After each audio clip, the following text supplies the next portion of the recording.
yan guys, ayaw ko ng amoy. Ayaw ko ng mabaho o langsa. So, guys, nag-boiling, ilalagyan ko ng maraming spices. At mga spices ilalagay ko sa loob para ang amoy mawala. Para masarap siyang kainin. Diba? Kahit yung manok guys, pag hindi nyo to gasan mabuti, walang spices, walang siya, syempre. Kailangan, pag nagluto, o kahit boiling, lagyan siya ng maraming spices.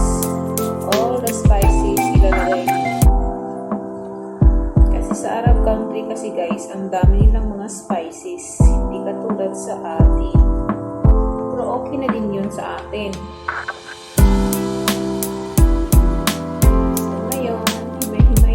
Guys, para sa aking rice cake.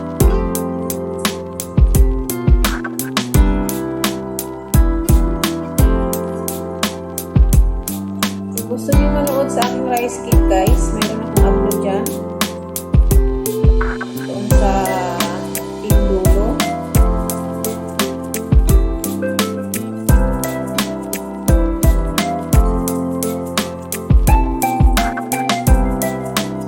Guys, pwede ko siyang kainin kasi luto na. Lagyan ng asin. Guys, para masarap kahit boiling lang siya.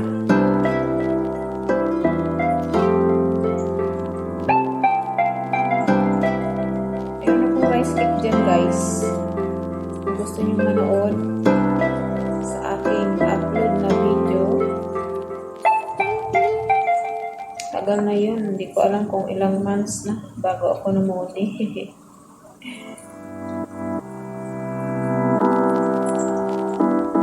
Bago ako namuli. So, 2 chicken ang nilaga ko guys. Guys, ito siya.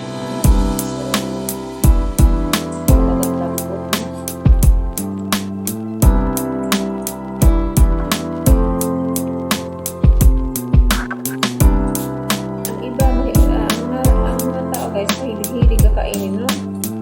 Kasi sila gusto nila yung laman, yung breast. Sa akin naman, pag ang chicken kasi pag pinabukasan, matigas na siya. Kaya yung breast matigas.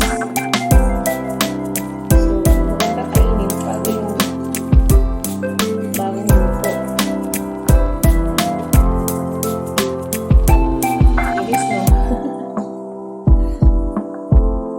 Ayusin ko pa to siya guys kasi maliit. Kinuha ko lang yun. So yung iba naman gusto kakain ng ito guys, wing. Pero ako guys hindi ako mahilig sa mga buto-buto. At hindi din ako mahilig sa yung sobrang laman katulad nitong breast. Gusto ko yung kulang yung legs ng tao.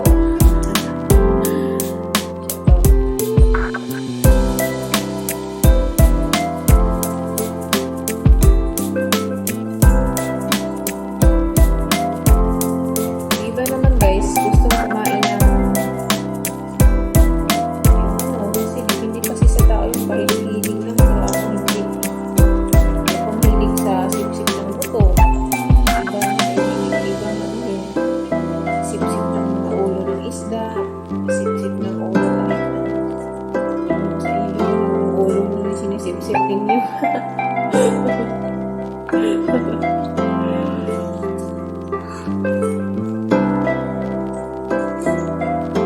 So, ito na siya guys. Ayusin ko na siya. Ito yung breast guys, oh.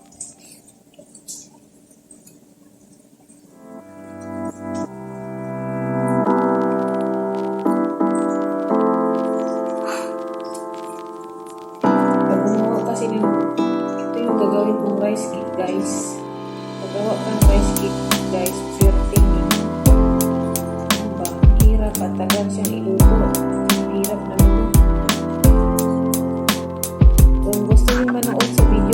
guys, na